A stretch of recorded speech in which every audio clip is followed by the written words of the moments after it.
Hello, everyone. I hope you're doing well. Welcome to another live stream here on my YouTube channel. I was just cleaning my teleprompter, so let me move this out of the way. Great. Okay. So today we're going to talk about show notes. There's a couple of things I want to mention first. First of all, if you are just joining me, my name's Joe Casabona. I am at J Casabona on most social networks. If you want to follow me and learn more about me in and around those parts, you can. The other thing I want to mention really quick, which I will bring up here on the big screen, is that I have a new piece up over on podcastworkflows.com called Overcoming the 7 Deadly Sins of Podcasting. Really psyched about this. It's very long, so if you're looking for like a long read this weekend, um, I think this is a good one. It basically tells you what the 7 deadly sins of podcasting are and then how to avoid them. So if you don't want your podcast to fall victim to the 7 deadly sins of podcasting, I think this is a really good piece. So you can find that over at podcastworkflows.com/sins. That's podcastworkflows.com/sins. Okay, so today we are talking about show notes. I have again up on the site. I have a couple of pieces that I think will be really good for informing this conversation. I guess I should also make sure we're actually live. If you are watching live, say hello in the chat. Let me know where you're coming from. And of course, if you have any questions about podcasting in general, or if you have questions about show notes specifically, I'd be happy to answer those for you. It looks like we're live over on YouTube. I think I'm probably live over on LinkedIn. I am. LinkedIn is the only place, unfortunately, that doesn't push comments to Ecamm Live. So I'll have to go there and check periodically. But every place else, Twitch, YouTube, and Twitter/X, does push comments to Ecamm Live. So if you have any comments, drop them here. I'll put them up on the big board.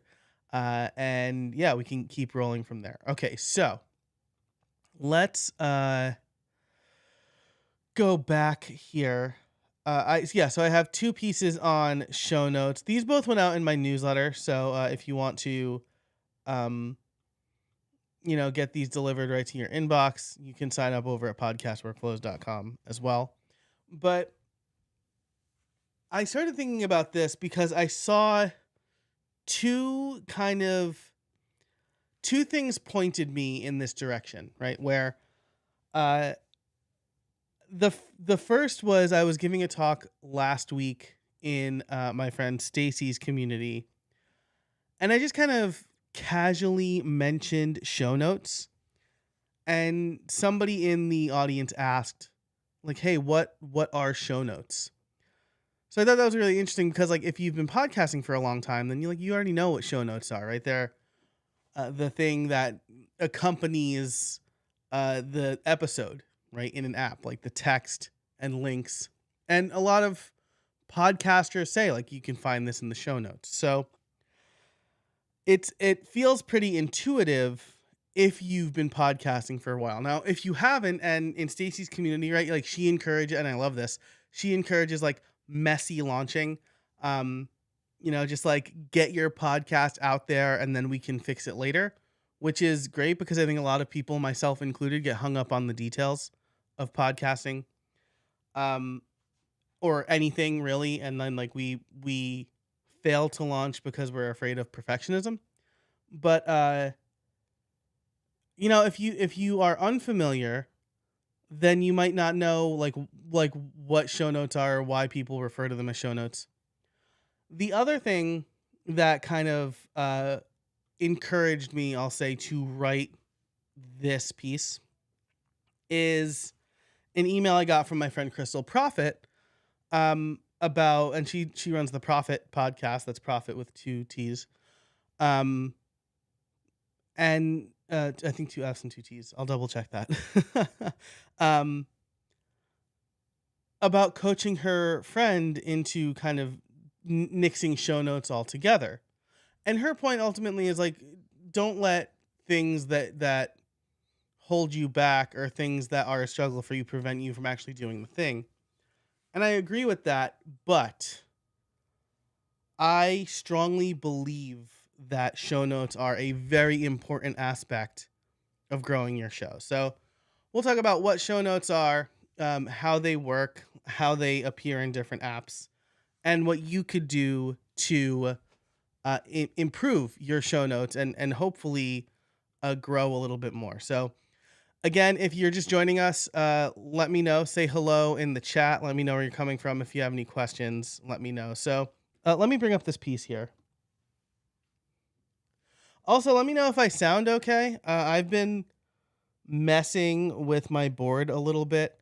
I feel like I feel like certain like heavy breaths come through very clearly on my microphone, and I don't like that. And so I've been trying to like mess with the levels and the processing a little bit. So, I mean, let me know how I sound. Okay. So, what are show notes? I have this up here. Show notes are the text in a podcast listening app for a particular episode, right? Rich show notes will have a lot of information. I have seen show notes that are basically like a one sentence description of an episode and then like a link to the podcast producer. And so if you're an independent podcaster, especially, I think having rich show notes are important. So I think that your show notes can be defined by three important elements, right? We'll talk about more in a minute, but I think that there are three important elements to your show notes. And they are a description of the episode so people know what it's about before they listen, right? This is the marketing copy, the thing that will hook the people and actually get them to listen. You need to spend some time on this, right? Like no matter how you slice it, you need to spend some time in this area because you don't just want to have a description that's like, in this episode, Joe Casabona talks to Jimmy John about sandwiches, right? Like that's not something that's going to get people to actually listen to the episode. I don't know why I'm out of focus. Okay. That's not going to be something that's actually going to get people to listen to the episode. You want to open a curiosity loop. Have you ever wondered if you should do something or have been discouraged to do something because everyone else is already doing it? That's how Jimmy John of Jimmy John's Subs felt when he launched his store. Whatever, like something that tells more of a story than just kind of like a sterile writing of what the episode has. That's really important. No matter if you include anything else, you need to include a good description. Number 2 is links and resources mentioned in the episode. Look, there are people who will say they never check the show notes, but like if a podcaster mentions a resource or a tool or a thing that you're interested in, that you're really interested in, you will check the show notes. Like that's like saying like, oh, well, I need groceries, but I never go to the grocery store. Like you're going to go to the grocery store or you're going to buy food when you need it. Right. So, this is, I think, something that's really important because it's an opportunity for you to get your guests or your listeners rather to take action. It's a place where people can learn about your guests if you do interviews. And if you are mentioning products, it's a place for you to add affiliate links, right? And hopefully generate some income for your show. So, I put an affiliate link in my show notes. I interviewed a guest. They were doing some launch thing. They made me an affiliate. I put their link in that episode. And that episode made me like $400. Like that one affiliate link covered the cost of like a month's worth of edits at the time. So, I mean, at the very least, you want to have links and resources, and you want to make it easy for your listeners, right?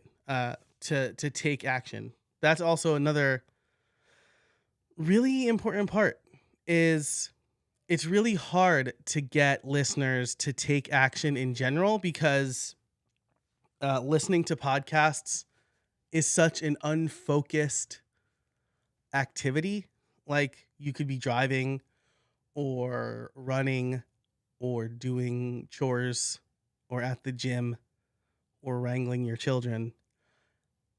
And so like if you just say like, "Oh, check out my free resource at whatever." Okay, that's really ephemeral and they're not going to remember it later, and are they going to be able to find the link later? But if you put it in the show notes, then on their next break they can at least check the show notes, right? Or they can go, "Oh, well, they mentioned this, so I'm going to check in the app where I'm currently listening." Right? At least bookmark it. So like you want to make that as easy as possible. And then number 3 is a call to action, right? You should always have a call to action for your listeners. Whether it's join my mailing list or leave feedback or go, and like now it could be like if you're listening in Spotify, leave a comment. Or I guess soon, right? Because that's like rolling out. You want people to take action, and just saying it on air, like yes, you want to have an easily speakable URL, but you also want a place where they can go and click on a link in the app they're using. So, this is super important. I say here, I suspect the main reason they're called show notes is they're largely made up of links during the show, right? Like back in the day when podcasting first started, like you kind of needed a following, right? Because people had to download your episodes and put them on their iPod. That's why it's called podcast. And so like show notes is just like, hey, we mentioned some stuff.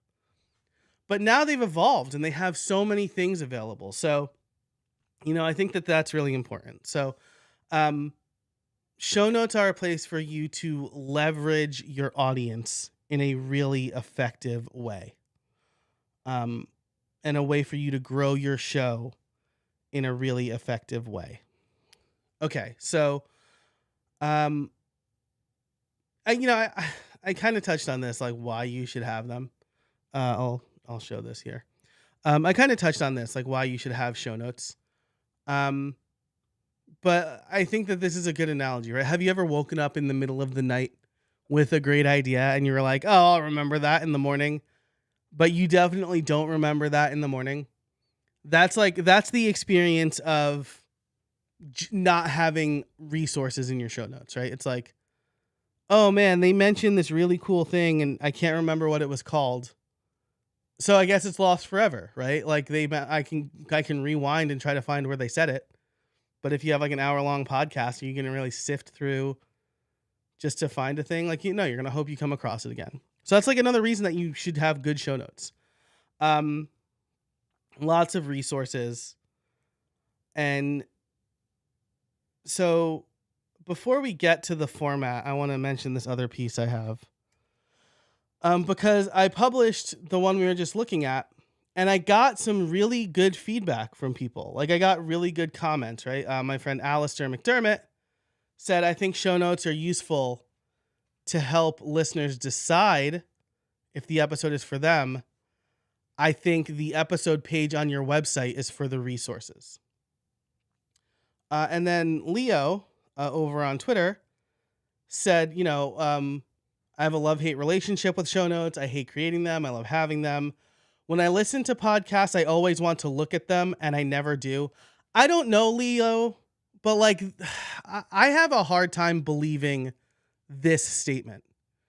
I always want to look at podcasts, but I never do, or show notes, but I never do. That statement's really hard for me to believe. This is actually one of the reasons I think all podcasters should have a chat bot. Okay. And in the thread, he does like go on to explain more about why, but And I think these are good points, right? They're both really valuable assets for podcasters. A website is absolutely crucial. Like, you need a website for your podcast. And I would strongly encourage you to have one that is not just the default one your hosting provider gives you. That's a good backup. It's a good place, like for like one-off episodes, I guess. But you really need a good website. Like, I would say that part of the reason that my show grew so much in the beginning is because I had a good website, right? I've got subscribe buttons here. I've got the latest episode. I've got a search bar. If you click through to one of these episodes, there's Becky's. Becky's is probably really good for that, right? I've got like a feedback link and the subscribe buttons again, which takes you to a subscribe page. I've got a call to action for people to join. Well, this says pro. It should be accelerate now, but I've got the description, the takeaways, the links, and the transcript. This is the canonical resource, the canonical link where I can send people and not have to worry about if they, if I'm sending them to Apple Podcasts, am I excluding them because they use Android and they don't have access to Apple Podcasts, right?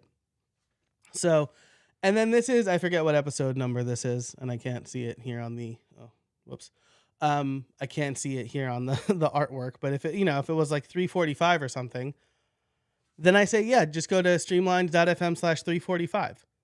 Having a good website is crucial to having a podcast that grows. It's a universal place to send your listeners. And a chatbot can also be really good, right? Especially if you have like deep transcripts and you've been talking about a lot of stuff. You can have a chatbot that like catalogs all of your transcripts, and you could say like, hey, when did Joe talk about accounting, right? Or whatever. I just interviewed my accountant for my podcast, so it's top of mind for me. I think both of those things are really important. So like, I definitely don't want to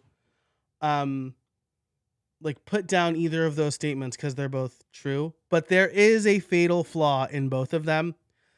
And that is that you are creating friction, right? If you have your resources on another link, right? If you have the description and then you say, get all the resources at streamline.fm/425, that's one more step the user has to take, the listener has to take. That creates friction. Why not just send them to your sign up page or to the product that you're promoting? Because you want to meet them where they are. And I responded to Alistair here and I said, this is really good, but also like Google is not crawling podcast apps, right? Like it's not crawling Overcast or Apple Podcasts, at least not that I know of, or Spotify. And Apple Podcasts and Spotify are not crawling the web for your show.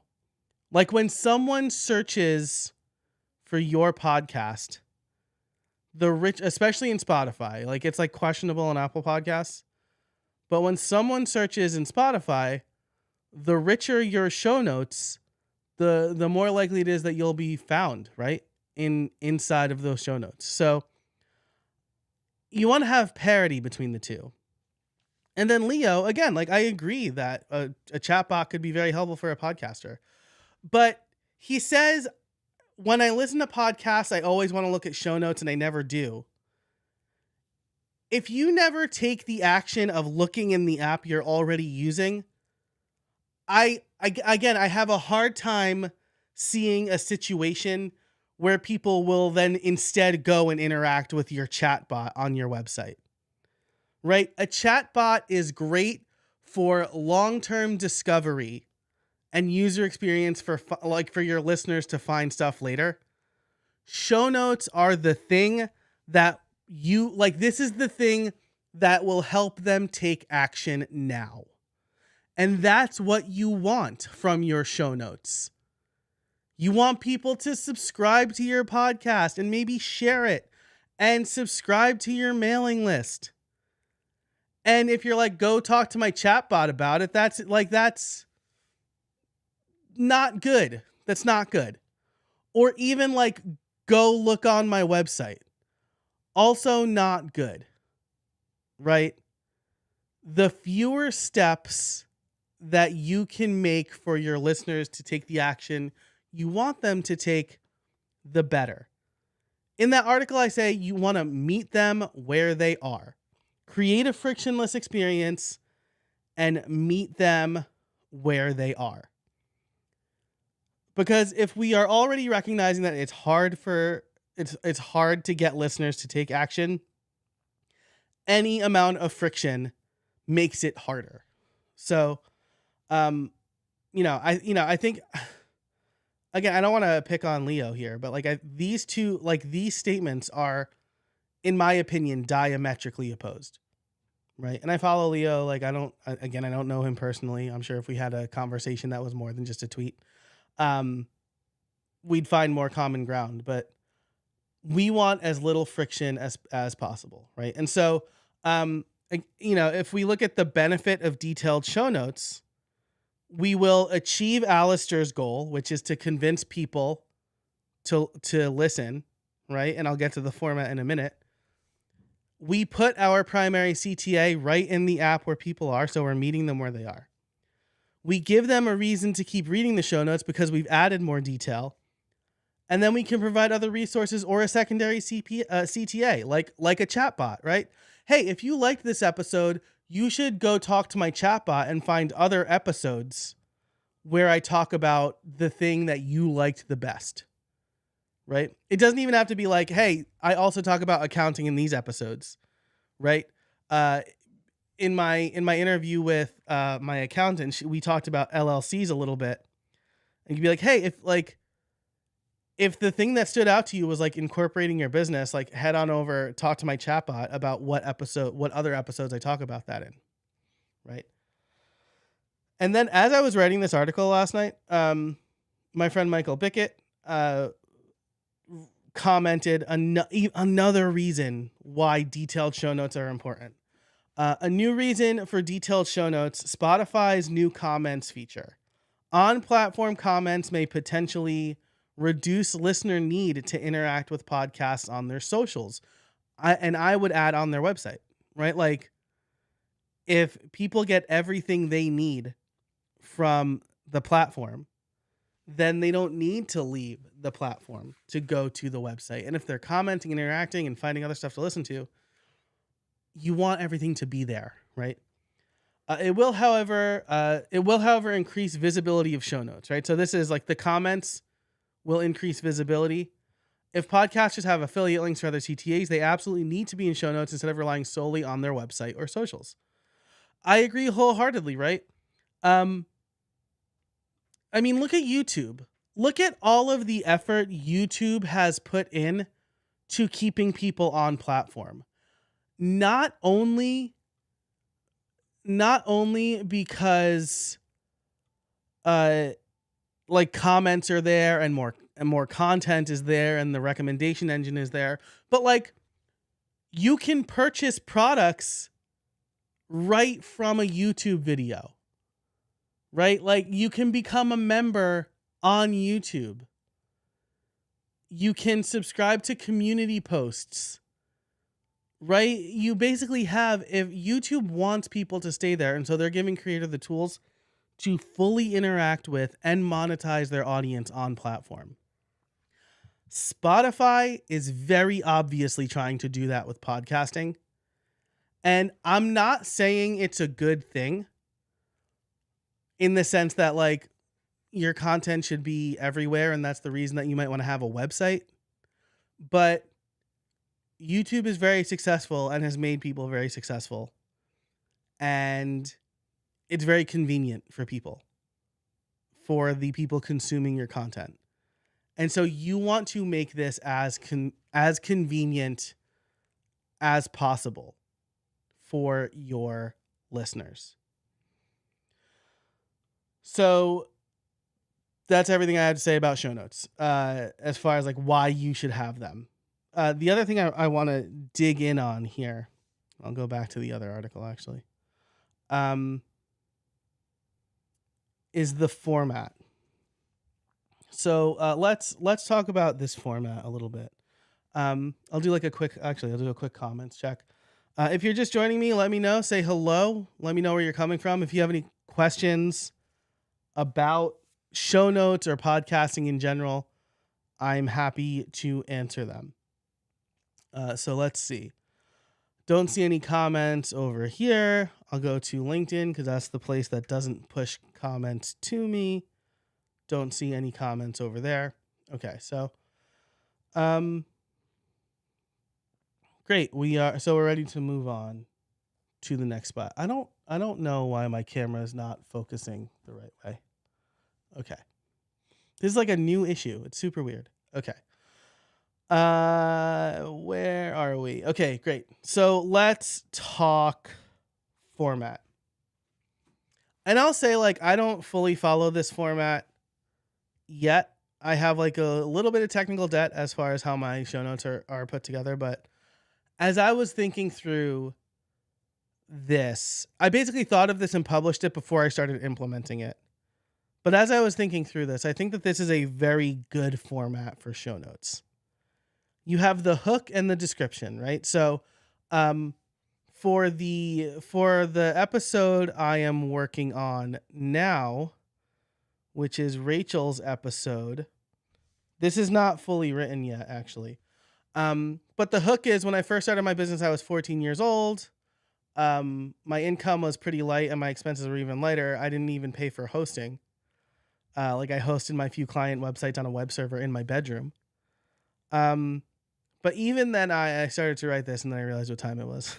So, and then this is the AI summary that I'm going to bastardize and turn into an actual good piece of writing. I'm writing here, but even then I knew the importance of keeping track of my expenses. Right.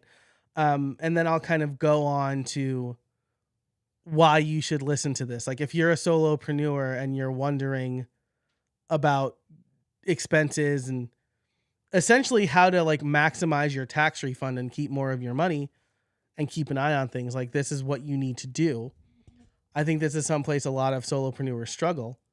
And so while it's not strictly automation focused, it is time, from a time saving perspective. My accountant, Rachel, has saved me a ton of time and money by setting these things up the right way. So that's going to be my job in the hook and description, right? Why you should listen. Where I break from this format is I put the top takeaways right after the hook and description. But I think after the hook and description, you want to put your primary CTA, right? Because you've hooked people now. They are ready to go. And so you could say, by the way, get more advice like this on my mailing list, right? Or if you want to hear this conversation ad-free and extended, Rachel and I dive into my business even more. And I ask her questions about my business that she knows better than me. You can become a member, right? And I have the link to the membership. That's going to be my primary CTA for Streamlined Solopreneur, right? Because it's not a podcast I'm doing separately from my business. It's definitely part of my business, but there's nothing I talk about in that show that's kind of directly related to my coaching business. So that's just kind of its own stream of income and a thing that I can point to be hey, I know what I'm talking about because look at this show, right? Anyway, that's neither here nor there. But you should think about your primary CTA, right? I've always said that you should have one clear call to action for listeners to take. Because if you are throwing a bunch of things at them, then they're not going to remember any of them, right? When I tell my 7-year-old or my 4-year-old to do something and if I tell them to do like 3 things in a row, they are not going to do any of them. They're going to forget the first thing I said, and then they're going to be like, I don't know what to do now. So instead I tell them, I try at least I try to tell them to do one thing at a time. So think about your primary CTA, think about the goal of your podcast and the action that you want your listeners to take, and put that here. Then you want to have top takeaways from the episode, right? So you have the hook and description, you have your call to action, but you want them to keep reading because you want them to see all of the fun stuff you have to offer. So here, again, if we look back at Rachel's document, I basically, this is like the only place where I really use AI properly, I think. Not the only place, but the most common place, right? Is I say like, give me 3 to 6 top takeaways from the episode. And then I compare these with my notes and I go, okay, yes, I wrote this one down. I've got the top 3 now, right? Like just to see if AI surfaces anything that I might have missed in the conversation. So then I have the top takeaways, which again provides more content for the crawlers and the apps to search in. Then if I have sponsors. So this is another place, like I put the sponsors at the bottom. I want to put them, and again, this is a little bit because right now they're dynamically inserted by my podcast host. But I don't know if I'm really, what they have is not real dynamic ad insertion. It's more like you can slide some content in there later without having to edit or record it live. And so I think as I rework how I do sponsorships, there's a big benefit to that, right? Which is that I have until, maybe 2 days before the episode goes live to sell those sponsor slots. But I think it makes for a worse experience.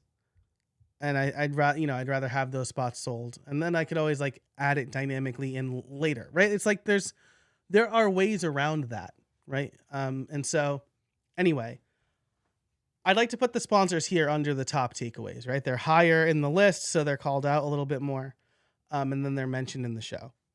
Depending on what you negotiate with the sponsors, like some sponsors want to be listed at the very beginning of the description, especially on YouTube. That's between you and your sponsors. You could put them above the primary CTA. I think that my goal is to serve my listeners. The best way for me to serve my sponsors is to properly serve my listeners, because then my listeners will trust me more and therefore be more open to listening to my sponsors or learning about my sponsors. And so I'd rather have these 3 things here and then the sponsors, because they're still like high in the description, right? I guess I could put them under the primary CTA, but again, I want to provide a bunch of valuable information and then hit them with the sponsors. That's my goal. If you don't have sponsors, it doesn't matter, right? You can just skip right to the show notes, and this will be any of the links that you mentioned. And really, like, it should be, if you say I'm going to include this in the show notes, or you mention an interesting link or resource, it should be in the show notes. Because then you're teaching your listeners, hey, if I mention an interesting link, go to the show notes, go to the description in your app, and you will find that. And then they'll see everything else too. They'll see the call to action, they'll see the sponsors, they'll see a transcript or a link to the transcript. That one's a little different, right? Apps handle transcripts differently. Putting a full transcript into the description box probably isn't going to work, which is why I say possibly a link to your transcript. Modern podcasting apps support transcripts now. So as long as you add the transcript in the right place in your podcast host, then you should be good to go. So like if I go over to, let me see, if I go to rss.com and go to like one of my actual podcasts, right? At rss.com, which full disclosure, I am an evangelist for rss.com. But if I go over here, right, they have the transcript has been added to the episode. And then if I just look at it here, like on the website, there's a separate section for the transcript. If I look at this in Apple Podcasts, oh gosh, I'm like pointing to all of this and I just realized I'm not sharing my screen. So here we support transcripts in rss.com. And then on the website, we have the time-stamped transcript. This will automatically generate at rss.com, will automatically generate transcripts for free. And then we include them here. If I go to Apple Podcasts and, I look up the TIL podcast, since that's the one I'm talking about, and then I look here, Apple Podcast displays the transcript here. And Apple Podcast will also automatically generate one. You can also flag that, hey, if I provide a transcript, I want you to use that. So if we look at Streamline Solopreneur,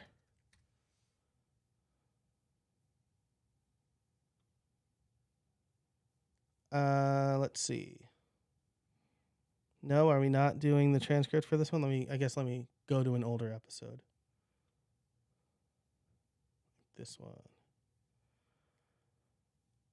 Okay, so the transcript's automatic. I don't know why it's showing the automatically generated one here, but my point being, that this is an opportunity for you to share the transcript or a link to the transcript. So, and you can kind of see I can't like bigify this, I don't think, in Apple Podcasts, which is frustrating. But you can see like I have a lot of description here, the top takeaways, the sponsors, and then my primary call to action, right? So this is where I need to rearrange a few things. And these live streams are really for me to like kind of hash this stuff out, right? So you can see the example here where I could make things a little bit better. And maybe what I'll try to do is show this on my phone, so that you can kind of see like how it looks in apps. Yeah, so I'm going to try to do that right now.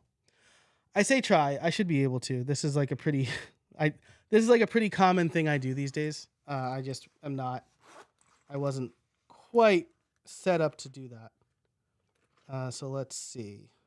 Get the right. And then, of course, if you have any questions, I'd love to answer them for you around show notes or podcasting in general. Again, if you're joining, I see people like steadily joining. So if you're just joining us, say hello, tell me who you are, where you're coming from. If you have any questions about my setup or anything at all, I'm happy to answer them. While I find the right cable for me to, let's see.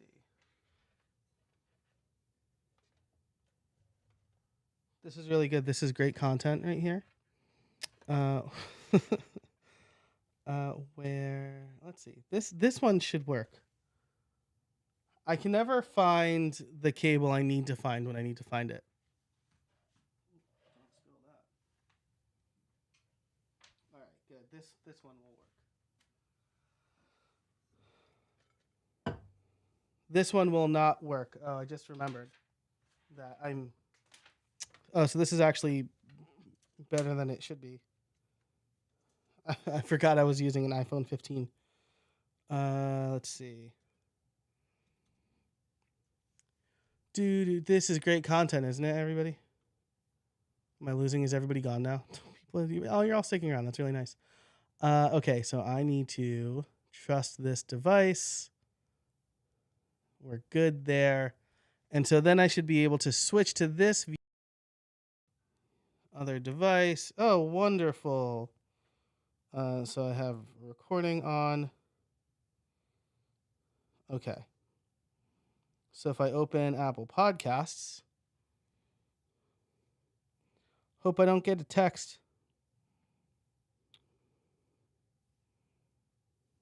All right. So we can see, if we go to Justine's episode, you can see what it looks like here in Apple Podcasts, the top takeaways, the show notes. And yeah, I'm like a little bit surprised that there's no transcript in the app right now. So if I go back and look at Sarah's episode, and I scroll down, we have the transcript right here, automatically generated. If I go to Overcast and I go to, you guys can see all the baseball podcasts I listen to, I guess. And I should mention that Overcast, Marco Arment just announced that like he's like revamping this app. So it's going to change. But again, you can kind of see the same format here. I'm not seeing transcripts in this one. So if we go to Spotify, I'm sure Spotify will probably just like start playing music frustratingly. Like start playing an episode. Yeah, newest episodes. Filter. Newest. Okay. So if I go to Justine's episode, you could see what the show notes look like here. And yeah, I'm not seeing transcript support here. So point being, I do upload the transcripts, and yeah, maybe I'll try like Podcast Guru. I don't use this is just like an app I use for testing.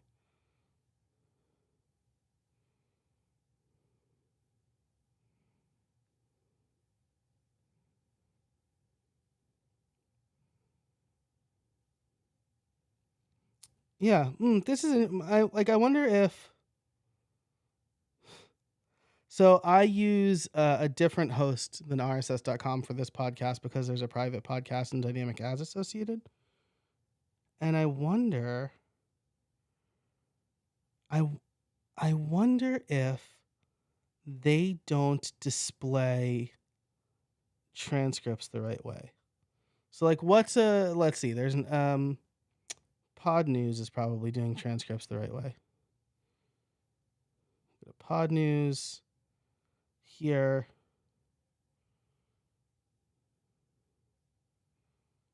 Very rich show notes. Okay, I mean, so maybe apps just aren't displaying. Maybe these apps aren't displaying transcripts. Go to Pod News here. Let's do Pod News Weekly.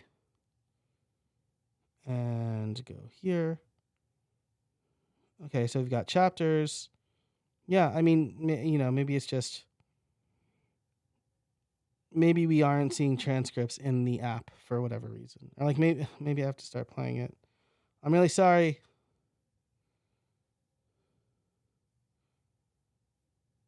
Yeah. Really interesting. I would have assumed that I would have seen if you're like in the live stream and you know the answer to this and you're screaming at your screen, let me know. Because I'm really curious about this. But anyway, getting back to this format. Transcripts, really important to include either way. A link to the transcript is probably what you want. Or if you include, again, like I showed you, so I showed you RSS.com. If I show you I use Transistor for Streamline Solopreneur. If we, okay, so, oh yeah, so like the transcript for Justine's episode is complete. And then if I go to the Transistor webpage, the transcript is there. But like I said, I'm not pointing people to this. I'm pointing people to my actual website. So really interesting. I don't think I realized like how poor transcript support in apps was. Maybe that will change since Apple has started supporting started doing their own transcripts. There's a setting in Transistor. I think. Oh no, it's in Apple Podcast Connect, where it's like use the transcript I provide, and if I don't provide a transcript, then generate one. But I'm not sure if they're actually reading the transcript feed or not. Like the transcript tag in the feed. I definitely need to double check that. So, but ultimately, if we kind of, this part notwithstanding, this is to just let you know that you should definitely have transcripts. Hook and description to get people to listen. primary CTA to get them to take action, top takeaways to continue to deliver value in the show notes, sponsors if you have them, show notes, which is like the links and resources, and then a link to your transcript. Or if they're really long, reiterate your CTA, I guess, here. This is something that, again, I haven't you saw, right? I haven't fully implemented it, but it's definitely something I'm going to experiment with over the next few weeks. I'm going to get with my VA and kind of explain to her what I'm thinking and changing the format. Something else that I want to do a little bit better is because my directions for her, I should say this, right? My directions for her are not very good. I don't provide her, I don't provide her with the exact links I want to include. And so, she'll, like, in my show doc, I usually just have the word link. I tell her to look for the word link. And if she doesn't see that word, then she only includes a link to the guest. So what I should probably do a little bit better is, as I'm putting this, so the way that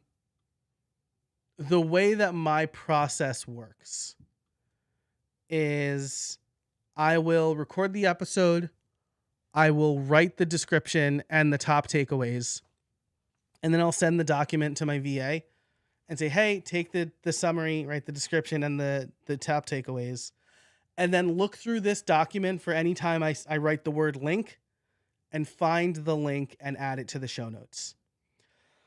When it's really unclear, she just grabs whatever link she can find. She can't read my mind, and she doesn't have access to my affiliate links either. So I think what I should ultimately do is, when I'm doing the summary, is also create the links, or otherwise give her a tool for her to find the links I'm thinking about, or the affiliate links myself. So, I think that's probably what I ultimately need to do to create better show notes. Because what I've been doing is, like, after the fact, adding the links that she didn't add. And I'd like to have that all done up front, right? So I'm good at, like, noting them during the interview in the document, but I've been mostly leaving it to her to do, which, again, I want to express, I wanted to express that it's not her fault, it's my fault. Matt Medeiros coming in. Why is this so small? What is happening here? What is this? Oh, I broke something in Ecamm Live is what happened. No background color. Well, background. What about the text? This is so weird. This looks so bad. This is what I get for messing with stuff, like, right before a live stream. Don't do that. Great. That looks better. Yeah, what you wanted to say was more apps should all support podcasting 2.0 transcript tag like Apple finally did. That's exactly what I wanted to say, right? Like, for sure, more apps should support this.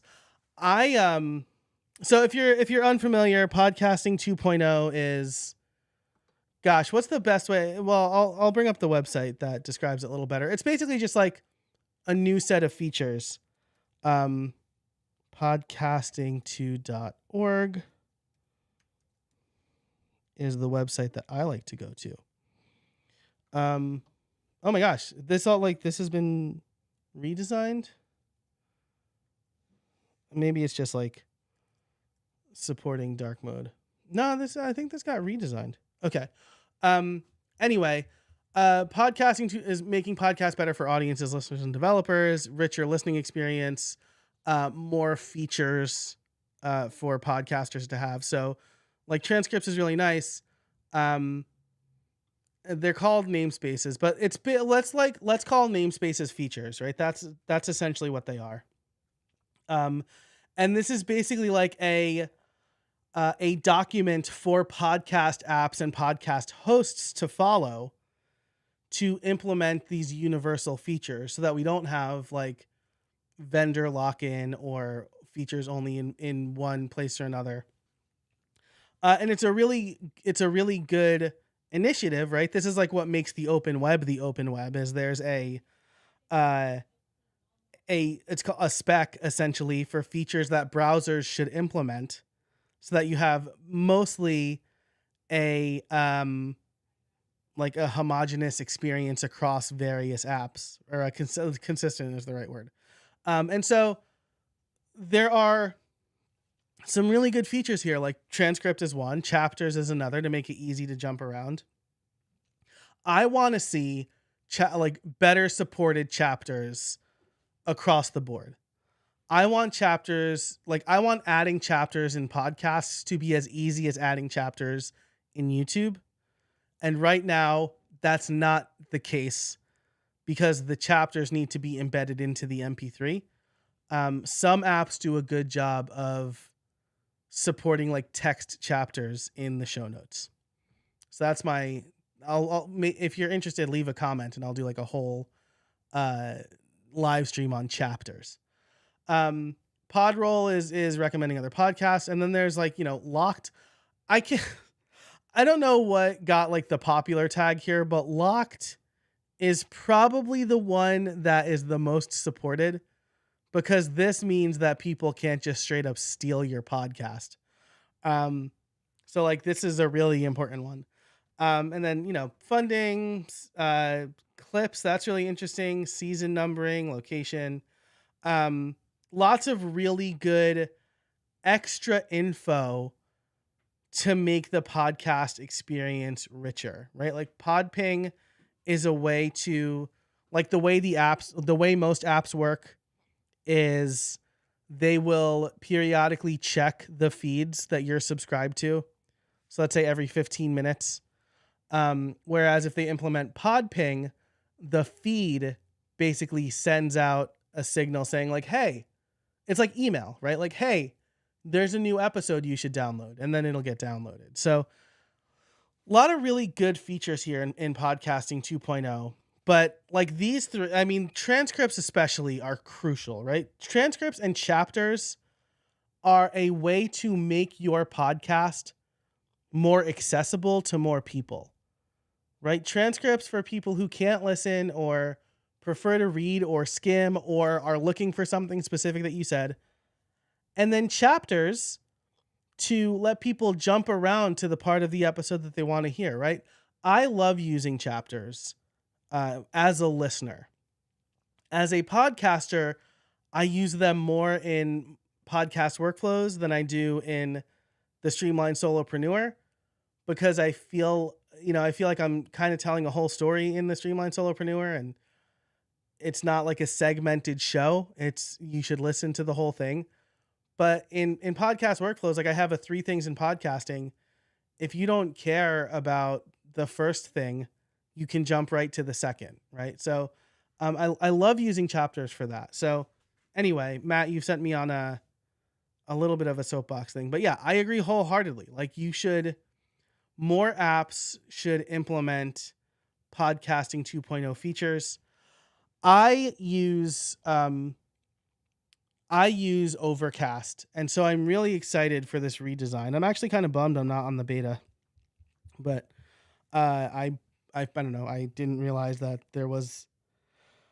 I think I was on the beta, and then he purged everybody, and I was using Pocket Casts at the time. Like I was trying out Pocket Casts for a while, um, but I went back to Over. Anyway, I'm really excited for the Overcast redesign to see if he has implemented more. Marco is his name.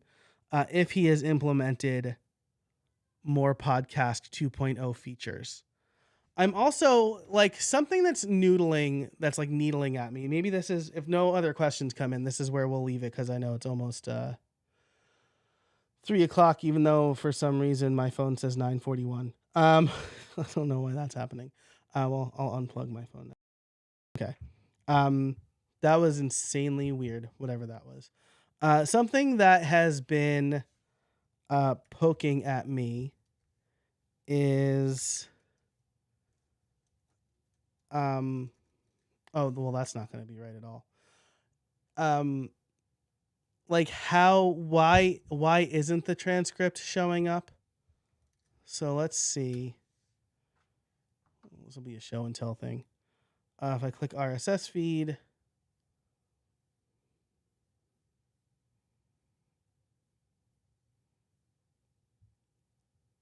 like the transcript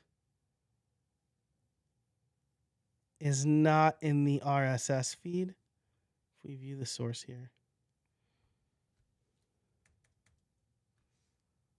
like I should really ask.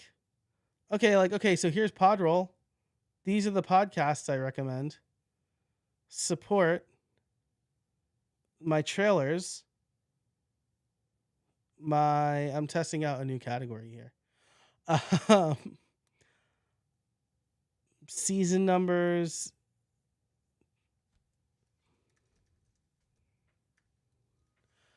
Okay, transcript URL is this. So it is linking to a transcript. Whoops. It is linking to a transcript for the episode. So I guess it's up to a lot of times. Okay, so this is Justine's.